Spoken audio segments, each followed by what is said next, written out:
Hoje é Esdras capítulo 4 e a gente vai ver a oposição à reconstrução ao templo. Vou fazer uma recapitulação então para a gente continuar, tá? Porque às vezes tem pessoas que não assistiram o estudo anterior, os estudos anteriores estão gravados lá no nosso canal do YouTube, né? Mas vamos fazer uma rápida recapitulação só para pegar o fio da meada. Então, a gente viu na semana passada que nós estamos vendo aí o pós-cativeiro babilônico, né? Quando Jerusalém foi destruída, o templo foi destruído. Então, na semana passada nós vimos que o rei Ciro permitiu que os exilados, né, que estavam na Babilônia retornassem depois de 50 anos, e eles começaram a reconstruir. Então, aqui, na semana passada, a gente viu Esdras, capítulo 3, versículo 3, a reconstrução do altar dos holocaustos. Eles começaram por aí. Apesar do receio que eles tinham dos povos ao redor, frisem isso daqui, porque no estudo de hoje vai ficar ainda mais clara essa questão do receio com os povos ao redor. Hoje a gente vai entender bem essa questão. Então, apesar do receio que tinham dos povos ao redor, eles construíram o altar sobre a sua base. E nele sacrificaram holocaustos ao Senhor, tanto os sacrifícios da manhã como os da tarde. Então, a primeira coisa, tudo isso aqui tinha sido queimado e destruído, todo o templo estava destruído. E a primeira coisa que eles reconstruíram, então, para botar de novo o culto a Deus, né, para andar, antes de reconstruir o templo, eles reconstruíram, a primeira coisa foi o altar dos holocaustos. E já começam a fazer os sacrifícios diários, os sacrifícios da manhã, os sacrifícios chamados matutinos, os sacrifícios vespertinos, né? Então, o culto a Deus, através dos sacrifícios, volta a funcionar. A partir do primeiro dia do sétimo mês, então, o sétimo mês depois que eles voltaram, começaram a oferecer holocaustos ao Senhor, embora ainda não tivessem sido lançados os alicerces do templo do Senhor. Então, os alicerces do templo ainda não tinham sido lançados, o templo estava destruído. Então eles deram dinheiro aos pedreiros e aos carpinteiros, e deram comida, bebida e azeite ao povo de Ciro, de Sidom e de Tiro, para que pelo mar trouxessem do Líbano para Jope toras de cedro. Isso tinha sido autorizado por Ciro, o rei da Pérsia. Então agora eles reúnem as condições, né? Eles já tinham feito ofertas anteriormente, então eles tinham o dinheiro necessário. Agora eles chamam pedreiros e carpinteiros de Tiro, Sidom, madeira, né, de cedro lá do Líbano, para a reconstrução do templo. Então vai começar, né? O segundo mês do segundo ano, agora já o segundo ano que eles estavam de novo na terra, depois de chegarem ao templo de Deus em Jerusalém, Zorobabel, filho de Sealtiel, Jesua, filho de Josadaque, e o restante dos seus irmãos, os sacerdotes, os levitas e todos os que tinham voltado do cativeiro para Jerusalém, em torno de 50 mil pessoas, né, começaram o trabalho, designando levitas de 20 anos para cima para supervisionar a construção do templo do Senhor. Então agora está tudo, parece que as coisas vão andar, né? O templo vai ser reconstruído. Quando os construtores lançaram os alicerces do templo do Senhor, os sacerdotes com suas vestes e suas trombetas, os levitas, filhos de Asaf, com símbolos, tomaram seus lugares para louvar o Senhor, conforme prescrito por Davi, rei de Israel. Com louvor e ação de graças, cantaram responsivamente ao Senhor. Ele é bom, o seu amor a Israel dura para sempre. E todo o povo louvou ao Senhor em alta voz, pois haviam sido lançados os alicerces do templo do Senhor. Mas muitos dos sacerdotes, dos levitas e dos chefes das famílias mais velhos, que tinham visto o antigo templo, choraram em alta voz quando viram o lançamento dos alicerces desse templo. Muitos, porém, gritavam de alegria. Não era possível distinguir entre o som de gritos de alegria e o som de choro, pois o povo fazia enorme barulho e o som foi ouvido a grande distância. Então, na edificação, quando os alicerces do templo são lançados, né, e os alicerces do templo estão construídos, então eles fizeram uma grande festa a Deus. Ali houve uma grande nostalgia pelo templo passado, dos que tinham visto o templo antes de ter sido destruído, mas ao mesmo tempo era um choro de alegria também, porque o novo templo estava começando a ser reconstruído, os alicerces já estavam feitos. E agora tudo parecia, os carpinteiros estavam ali, né, eles já tinham chamado os carpinteiros, os pedreiros, a madeira, parecia que agora a reconstrução do templo ia acontecer, né? E eles são alegres, mas, e daí vem a continuação do texto, aqui nós paramos na semana passada, agora vem a continuação do texto com Esdras capítulo 4.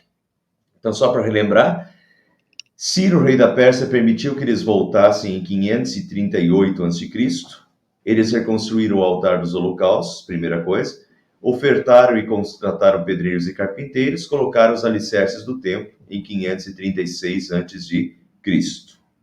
Agora, continuando, quando os inimigos de Judá e de Benjamim souberam que os exilados estavam reconstruindo o templo do Senhor, o Deus de Israel, foram falar com Zorobabel e com os chefes das famílias. Vamos ajudá-los nessa obra, porque como vocês, nós buscamos o Deus de vocês e temos sacrificado a ele desde a época de Esaradom, rei da Assíria, que nos trouxe para cá. Muito bem, então agora a tribo de Judá, tribo inteira não, né? Os 50 mil de Judá e de Benjamim, que tinham voltado, começa a reconstrução. Só que a terra estava habitada por vários povos, e esses povos agora, esses ao redor ali, eles chegam e querem ajudar a reconstruir o templo. Bom, pessoal, a princípio, pode ficar uma dúvida aqui, eu já vou adiantar para vocês que eles não vão, o povo de Judá e de Benjamim não vai aceitar a ajuda desse pessoal, tá? Não vai aceitar. Daí a gente pode pensar, mas por que eles não aceitaram? Porque o pessoal aqui diz, vamos ajudá-los nessa obra, porque como vocês, nós buscamos o Deus de vocês e temos sacrificado a ele desde a época. Então parece que, poxa, eles têm sacrificado a Deus também, eles têm buscado a Deus também. Então parece uma coisa muito pacífica, parece uma coisa de boa vontade, eles querem ajudar a reconstruir o templo, né? Por que essa oferta de ajuda não foi aceita? A gente já vai ver na continuação do texto, e aqui a gente já pode ver no início, quando os inimigos de Judá e de Benjamim, na verdade, era pura falsidade, né? Esse povo tinha um monte de falsidade, um monte de fake news. Né? Como é que se chama hoje? Uma narrativa. Eles criaram uma narrativa aqui, mas essa narrativa era completamente falha e cheia de mentiras. Eu já vou mostrar isso para vocês, então. Aqui nesse capítulo, pessoal, a gente consegue entender um problema que desemboca no Novo Testamento e é muito flagrante no Novo Testamento, como os samaritanos, por exemplo. Então, vamos ver lá essa questão. Primeiro, eles dizem que, desde a época de Esaradom, rei da Síria, que nos trouxe para cá, eles já estão nessa terra. Vamos ver. Esaradom, esse rei da Síria, reinou em 670 a.C. E, de fato, se vocês lembram das nossas lições anteriores, eu já expliquei que o Império Assírio deportou o Reino do Norte, né? Invadiu o Reino do Norte e deportou e exilou os moradores, ou boa parte dos moradores do Reino do Norte. E o Império Assírio, a característica do Império Assírio, diferente do Império Babilônico, mas a característica do Império Assírio era uma pulverização dos povos. Eles jogavam os povos, colocavam uma parte de cada povo em um lugar diferente do Império, espalhava eles, para que eles não pudessem se juntar e se rebelar contra o Império. Essa era a característica do Império Assírio. Então, o Império Assírio pegou o povo do Reino de Israel, ali da parte do norte, e pulverizou esse povo, espalhou o povo. E ao mesmo tempo que ele espalhou o povo de Israel pelas várias regiões do Império, ele trouxe pessoas de várias partes do Império e colocou no Reino do Norte, né? Então, de tal forma que o Reino do Norte, olha aqui, ó, o Reino do Norte que foi levado para a Síria. E povos de vários lugares do Império Assírio foram deportados e colocados no Reino do Norte, de tal forma que o Reino de Israel, o Reino do Norte, ficou um povo misturado, um povo mesclado, um povo vindo de diferentes partes do Império Assírio, tá? E a maioria do Império Assírio, dos israelitas mesmo, que era do povo de Deus, foi deportado e foi espalhado, né? Então aqui agora tem povos vindos de vários lugares, tá? A capital do Reino do Norte é Samaria, e Samaria continuou sendo depois, até na época do Império Babilônico, a Samaria continua sendo praticamente o centro da província persa ali, tá? Depois e da Síria também. Então, esse povo que diz assim, olha, nós já estamos aqui desde a época de Esaradom, rei da Síria, que nos trouxe para cá. Então, se o rei Esaradom reinou em 670 e o povo agora estava por volta de 535 a.C., quer dizer que esse povo já estava na terra há 135 anos. Né? Já viviam ali 135 anos. De fato, eles já estão ali há muito tempo. Outra questão. Eles dizem assim, como vocês, Benjamim e Judá, né? Nós buscamos o Deus de vocês. Notem que é o Deus de vocês, não é o nosso Deus.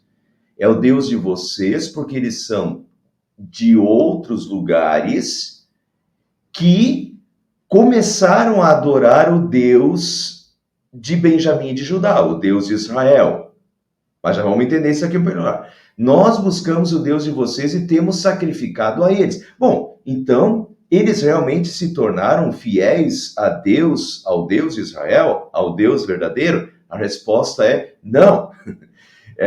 Então, eles estão usando, aqui tem uma narrativa, eles estão usando a narrativa, eles estão dizendo, nós buscamos o Deus de vocês, mas isso não era verdade. Então, vamos entender o problema. Em 2 Reis 17, 24 a 34, explica essa questão. Então, vamos entender. 2 Reis é o período ali que narra quando o Reino do Norte foi invadido e o que aconteceu. Então vejam, o rei da Síria trouxe gente da Babilônia, de Cuta, de Ava, de Amate, Sefarvaim, e os fez morar nas cidades de Samaria. Estão notando? O rei da Síria trouxe gente de Babilônia, Cuta, Ava, Amate e Sefarvaim e os fez morar nas cidades da Samaria e do Reino do Norte. Então, vejam aí esse povo mesclado vindo de todos os lugares. Em lugar dos filhos de Israel que foram deportados. Tomaram posse de Samaria e habitaram nas suas cidades. Então, notem, depois, lá no Novo Testamento, a mulher samaritana, o preconceito com os samaritanos, porque os samaritanos não eram um povo puro israelita. Era um povo misturado com gente de todos os lugares, com todas as crenças. Vamos lá. A princípio, quando passaram a morar ali, eles não temeram o Senhor. Eles tinham outros deuses. Então o Senhor mandou para o meio deles leões, que mataram alguns do povo. E por isso disseram ao rei da Síria: os povos que o Senhor, ó rei, transportou e fez habitar nas cidades da Samaria, não sabem a maneira de servir o Deus daquela terra. E por isso ele mandou leões para o meio deles. Os leões estão matando aquelas pessoas, porque elas não sabem como servir o Deus daquela terra. Então o rei da Síria mandou dizer: levem para lá um dos sacerdotes que vocês trouxeram de lá. É o rei da Síria. Então, o povo da Síria tinha sido deportado, para a Síria. Então, o rei da Síria agora diz: então peguem um sacerdote deles que foi deportado, e levem esse sacerdote de volta para lá, tá? Levem para lá um dos sacerdotes que vocês trouxeram de lá.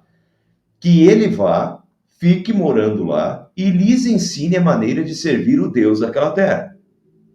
Assim, um dos sacerdotes que havia sido levado de Samaria foi e ficou morando em Betel, e lhes ensinava como deviam temer o Senhor. Então aqui está o fundamento para eles dizerem: ah, mas nós servimos o Deus de vocês também, porque teve esse sacerdote que foi levado para ensinar o povo daquela terra como temer o Senhor, o Deus verdadeiro. Só que, continuação do texto, a princípio parece legal. Ah, lhes ensinava como deviam temer o Senhor, mas eles temeram o Senhor de fato? Não. Continuando. Porém, cada nação fez ainda os seus próprios deuses, nas cidades em que morava, e os puseram nos santuários dos lugares altos que os samaritanos tinham feito.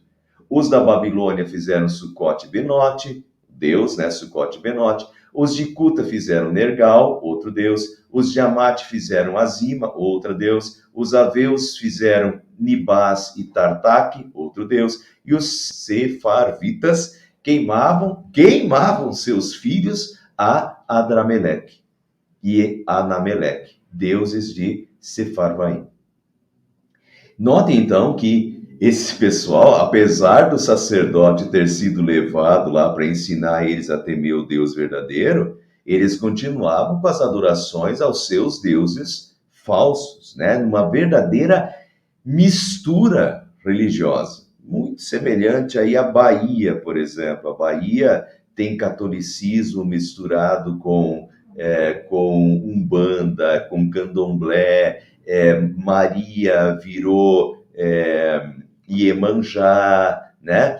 O São Jorge com o dragão virou Ogum, o deus da guerra, do candomblé, da umbanda, né? Esse sincretismo religioso, essa mistura religiosa aconteceu ali. Mas adoravam também o Senhor, era mais um Deus. Constituíram como sacerdotes os lugares altos homens tirados do meio do povo, os quais oficiavam a favor deles nos santuários dos altos. E assim eles adoravam o Senhor e, ao mesmo tempo, serviam seus próprios deuses, segundo o costume das nações, do meio dos quais eles tinham sido trazidos. Então, uma mistura religiosa era a Samaria e o antigo reino do norte, né? Virou uma mistura, uma miscelânea religiosa. E o texto de 2 Reis termina dizendo: até o dia de hoje, ou seja, até o dia que esse relato estava sendo escrito, de 2 Reis, que é bem o finalzinho já, né, da história ali, até o dia de hoje eles fazem segundo os antigos costumes. Não temem o Senhor, não fazem segundo os seus estatutos e juízos, nem segundo a lei e o mandamento que o Senhor ordenou aos filhos de Jacó. Ou seja, na prática, eles não obedeciam, não temiam, não honravam o Deus verdadeiro e estavam nessa salada de frutas religiosa, achando que, né, esse Deus da terra ali, esse Deus de Israel também era adorado, enfim, ele era mais um no meio desses muitos deuses, né? Mas na prática, de fato, de verdade, não. Então essa é a realidade. Vejam como o problema da narrativa, né? A narrativa deles, nós também honramos o Deus de vocês, oferecemos sacrifícios a esse Deus, então nós queremos ajudar a construir o templo, né? Na verdade, eles estavam com má intenção por trás. Vamos continuar o texto, a gente já vai perceber o espírito desse pessoal.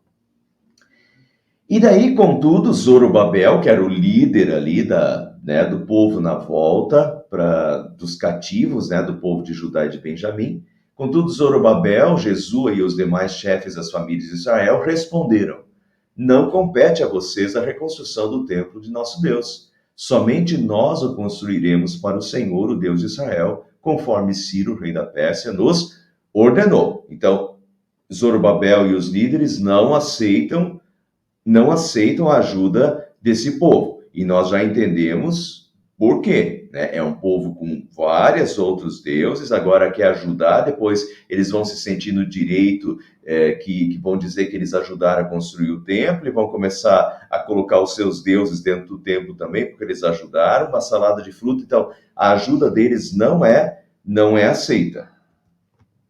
Então, a gente da região começou a desanimar o povo de Judá e a atemorizá-lo, para que não continuasse a construção. Pagaram alguns funcionários para que se opusessem ao povo e frustrassem o seu plano. E fizeram isso durante todo o reinado de Ciro, até o reinado de Dario, reis da Pérsia. Então, eles ficaram fazendo isso por um longo período, tá? De mais ou menos uns 20 anos. No início do reinado de Xerxes, apresentaram uma acusação contra o povo de Judá e de Jerusalém.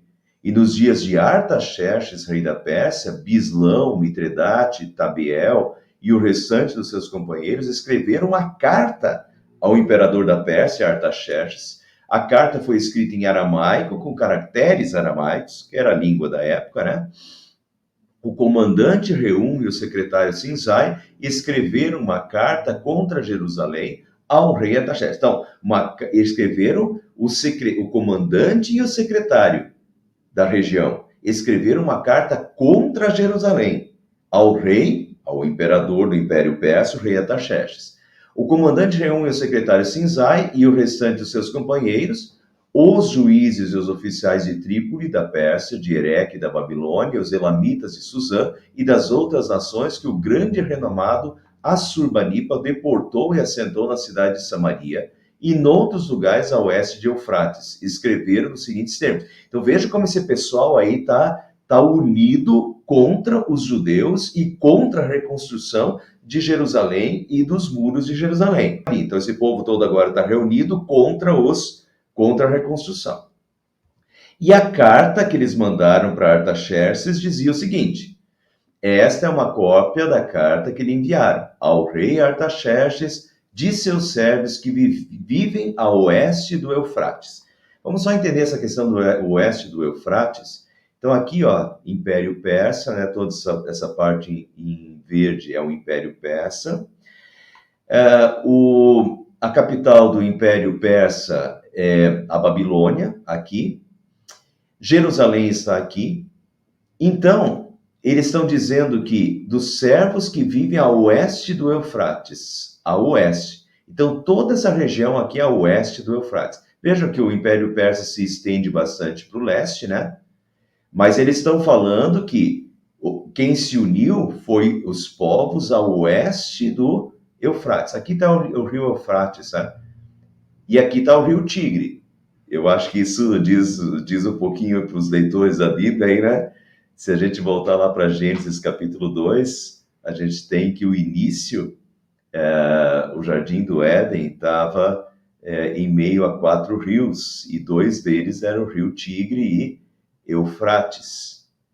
Que, por sinal, pessoal, se a gente pega os livros de história, a história antiga, a história começa a ser contada com o Império Sumério-Acádico, que é justamente o império dessa região aqui, entre os rios Tigre e Eufrates. Se a gente pega as primeiras escritas em cavernas, os escritos cuneiformes e tudo, também são exatamente desse período aqui. Então, isso combina perfeitamente com Gênesis capítulo 2. Mas isso não é o nosso tema de hoje. Então, são esses povos aí a oeste do rio Eufrates, tá? É essa região aqui. Então tá, então esse pessoal a oeste do rio Eufrates estão colocando a região da onde eles são. A capital praticamente administrativa dessa região é a cidade de Samaria. Então o que eles dizem na carta? Informamos o rei que os judeus que chegaram a nós da tua parte, na verdade não foi Artaxerxes que mandou, mas sim o imperador anterior a ele, né, o Ciro, mas então ele diz, olha, foi você que mandou, quer dizer, foi o teu antecessor que mandou para cá esse pessoal. Chegaram de nós da tua parte, vieram a Jerusalém e estão reconstruindo aquela cidade rebelde e má. Então vejam que aquele discursozinho bonito, inicial, nós servimos o mesmo Deus de vocês, vamos construir junto esse templo. Agora eles estão mostrando, botando as asinhas para fora e mostrando quem eles são. Por isso que o texto começou dizendo que eles eram inimigos, né? Então, eles falam que Jerusalém e aquele povo era uma cidade rebelde e má. Estão fazendo reparos nos muros e consertando os alicerces. Além disso, é preciso que o rei saiba que, se essa cidade for reconstruída e os seus muros reparados, não mais se pagarão impostos. Olha aí a fake news, né? Olha aí a narrativa para convencer o rei para parar as obras. Esse pessoal não vai mais pagar imposto, tributos ou taxas, e as rendas do rei sofrerão prejuízo. Estão vendo como a articulação política aí, né? A articulação política cria uma narrativa terrorista de que esse povo não vai mais pagar tributo, não vai pagar mais imposto, né? O rei vai sofrer prejuízo. Agora, visto que estamos a serviço do palácio, agora eles se fazem de bonzinhos, né? Nós estamos a serviço do palácio e não nos é conveniente ver a desonra do rei. Puxa saco, né? Ó a narrativa. Nós lhe enviamos esta mensagem a fim de que se faça uma pesquisa nos arquivos dos seus antecessores. Nesses arquivos, o rei descobrirá e saberá que essa cidade, Jerusalém, é uma cidade rebelde, problemática para reis e províncias, um lugar de revoltas desde épocas antigas, motivo pelo qual ela foi destruída. Tá vendo a narrativa criada? Vai dizer que esse pessoal é bonzinho? Não é bonzinho nada, era um lobo em pele de ovelha desde o início, né?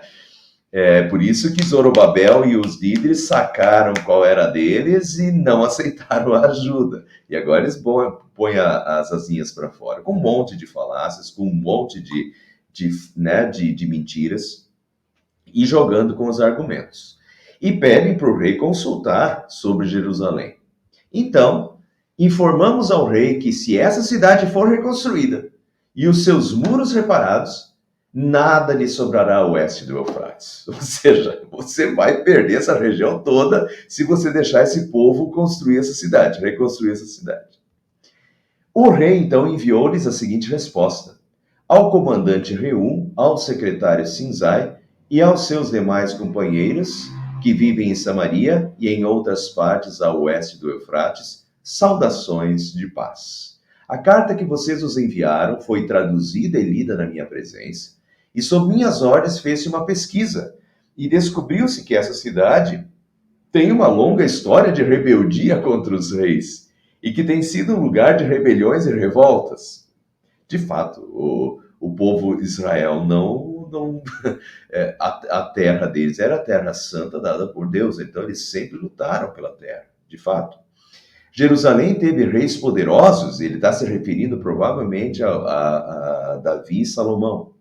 Jerusalém teve reis poderosos que governaram toda a região a oeste do Eufrates, aos quais se pagavam impostos, tributos e taxas. Lembro da época de Salomão, que até a rainha de Sabá veio para Salomão. Então, toda a região, né? Salomão teve o maior reino de Israel de todos os tempos. Então, de fato, era um reino muito grande. E quando, então, vocês veem que o imperador persa que permitiu a volta foi Ciro. Mas aí o tempo vai passando, outro imperador chega, e daí o outro imperador ouve um relato como esse, dessa liderança política da região, dizendo que, se Jerusalém for reconstruída, não vai mais pagar taxa, tributo, ele vai acabar perdendo toda aquela região de novo, porque é uma cidade rebelde e má, e esse imperador, então aceita essa narrativa, esse argumento, e vai bloquear tudo. Ordene agora, diz Artaxerxes, a esses homens que parem a obra, para que essa cidade não seja reconstruída, enquanto eu não mandar. Tenham cuidado, não sejam negligentes nesse assunto, para que os interesses reais não sofram prejuízo. Claro, ele é o imperador do Império Persa, e ele está pouco ligando para esse povinho lá. Né? Se esse povinho lá, se os líderes políticos daquela região estão vendo que vai dar problema ali, e que esse povo vai se revoltar, e que vai querer tomar a região, é tudo que o imperador do Império Persa não quer. Então Artaxerxes manda, né, parar com aquela obra de Jerusalém lá para não ter problema. Só que, na verdade, o que ele não sabia é dessa articulação política totalmente falsa, com argumentos totalmente falsos sendo jogados, né? E, enfim, ele foi enganado, mas ele não sabia. Mandou parar com a obra lá em Jerusalém. Lida a cópia da carta do rei Artaxerxes para Reum, para o secretário Sinzai e para os seus companheiros, eles foram, era tudo que eles queriam, eles foram depressa a Jerusalém e forçaram os judeus a parar a obra. Afinal de contas, agora eles tinham autorização do imperador persa para parar a obra. Assim, a obra do Templo de Deus em Jerusalém foi interrompida e ficou parada até o segundo ano do reinado de Dario, rei da Pérsia. Então, em 536, eles tinham terminado os alicerces do templo, mas aí começa toda essa oposição, toda essa inimizade, né? Esse boicote à obra do templo, e a obra do templo então fica parada até o segundo ano do reinado de Dario, rei da Pérsia. Quando foi isso? Segundo ano de Dario foi no ano 520. Portanto, a obra de reconstrução do templo ficou parada 15 a 16 anos, completamente parada por causa do decreto do rei, do imperador, que não era para voltar a construir, do Artaxerxes, né? Não era para continuar a reconstrução. Então a obra fica completamente parada. Posteriormente, com Neemias, novamente Neemias enfrentará uma forte oposição ao tentar reconstruir os muros também. Então essa oposição continuou, e a oposição durou quase até o período do profeta Malaquias. Então, durante quase todo esse período, desde a volta do cativeiro babilônico até o profeta Malaquias, que é o final do Antigo Testamento, durante praticamente todo esse período teve oposição, teve inimizade, né, contra o povo ali para a reconstrução de Jerusalém, do templo, dos muros e tal. E talvez tudo isso, pessoal, hoje, quando eu mostrei para vocês, segundo Reis, como essa cidade de Samaria estava mesclada com povos vindos de outros lugares, e povos que tinham outros deuses e continuaram com a adoração a outros deuses, né?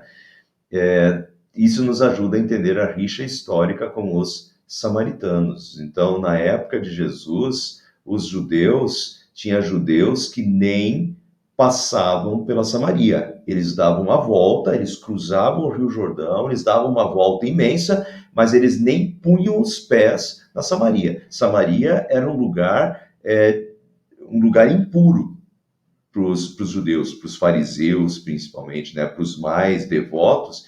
Tinha alguns que a terra toda da Samaria era considerada impura, e eles nem punham os pés lá, né? Só para vocês terem uma ideia quando Jesus fala dos samaritanos. Claro, Jesus vai trabalhar com essa questão dos samaritanos, né? A mulher samaritana, aquele que ajudou, né? O bom samaritano, que foi o que ajudou, enquanto os outros não ajudaram, o bom samaritano ajudou. Então, Jesus retrabalha essa questão histórica aí. Mas essa questão aqui, ela desemboca lá no Novo Testamento ainda. Tem reflexos. E para terminar, hoje, uma reflexão: Satanás e o pecado são a fonte de toda inimizade contra Deus e o seu povo. Vocês podem crer que o diabo estava por trás de tudo aquilo, dessa inimizade, dessa oposição, para que o templo não fosse reconstruído. E também Satanás e o pecado também da inimizade de uns para com os outros. Então, inimizade tanto contra Deus e o seu povo, quanto a inimizade de uma pessoa contra a outra também, né? Eles podem causar, Satanás e o pecado podem causar derrotas à igreja, coletivamente. Isso a questão do templo, de eles conseguirem barrar a reconstrução do templo, foi uma vitória, né, parcial.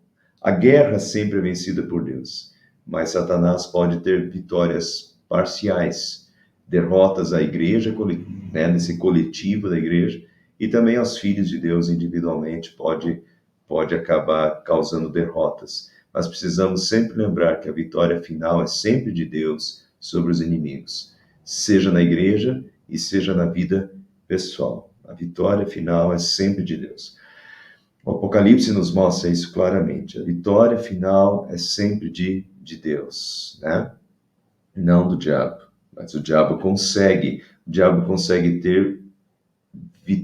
vencer batalhas, mas ele não vai ser o vencedor da guerra. Por vezes a inimizade é imerecida, vamos pensar nessa inimizade ali do povo, nesse ódio.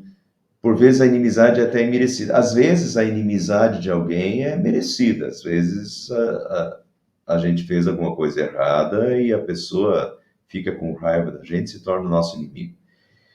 Apesar de que nem assim deveria haver perdão, né? Mas, por vezes, a inimizade é imerecida. Às vezes a pessoa não fez nada por sentimento de inferioridade. Muitas vezes a inimizade é por sentimento de inferioridade. A pessoa se sente inferior e começa a tentar pisar na outra para se igualar. Isso psicologicamente é uma explicação. Por orgulho ferido, né, por alguma coisa que aconteceu, por má compreensão, às vezes a pessoa compreendeu errado e começa a odiar outra pessoa e tentar atingir outra pessoa, por maldade mesmo, tem pessoas que são más mesmo e por maldade vão prejudicar, ou por ódio, por ressentimento, por mágoas, né, etc. Então, são várias as causas aí da inimizade, mas seja por que motivo for, a inimizade sempre machuca e preocupa a gente, né? Sempre machuca.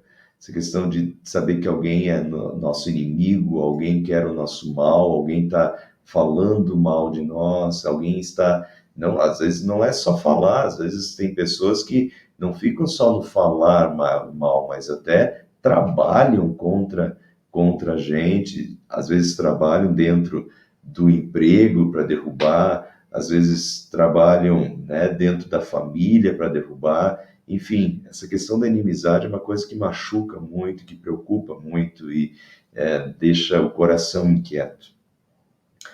Os inimigos e o diabo agindo neles podem fazer a nossa vida virar um verdadeiro inferno.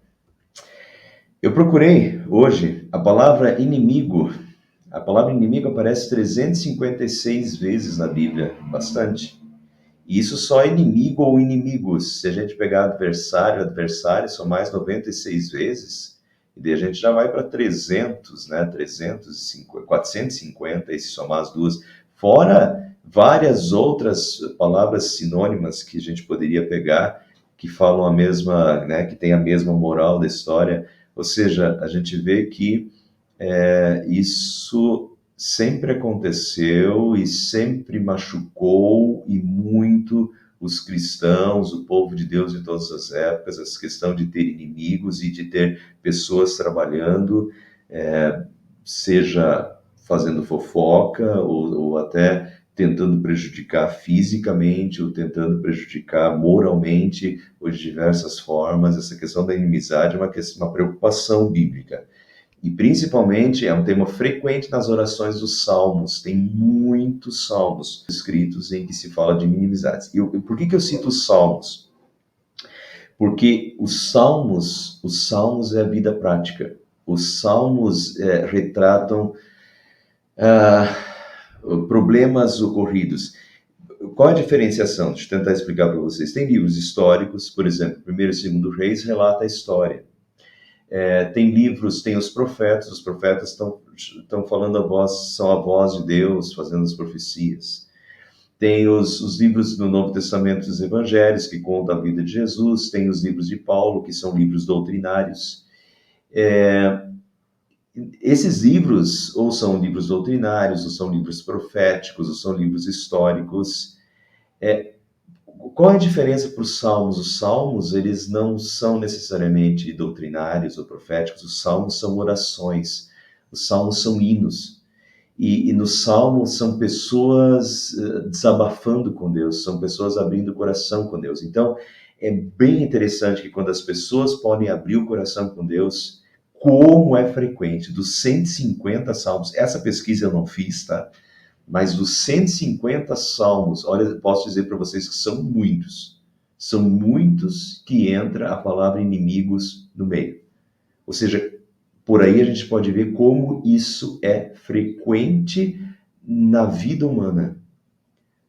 Você já teve gente que falou mal de você, provavelmente, já teve inimigos. Todos nós já tivemos inimigos, pessoas que, às vezes, de uma forma gratuita, ou seja, sem que a gente tenha feito necessariamente nada, são pessoas que começaram a se voltar contra a gente, falar mal da gente, ou até tentar nos prejudicar de alguma forma. Como isso é frequente na vida humana. E Davi, em diversos salmos, expõe a sua angústia a Deus por causa dos seus inimigos e pede a ajuda de Deus. E eu acho que se isso é tão frequente, se todos nós, se eu, se você, se todos nós já tivemos inimigos, talvez alguns de nós ainda tenham e estejam enfrentando esse problema agora, a gente, através dos salmos, a gente também pode nos inspirar neles e saber o que fazer.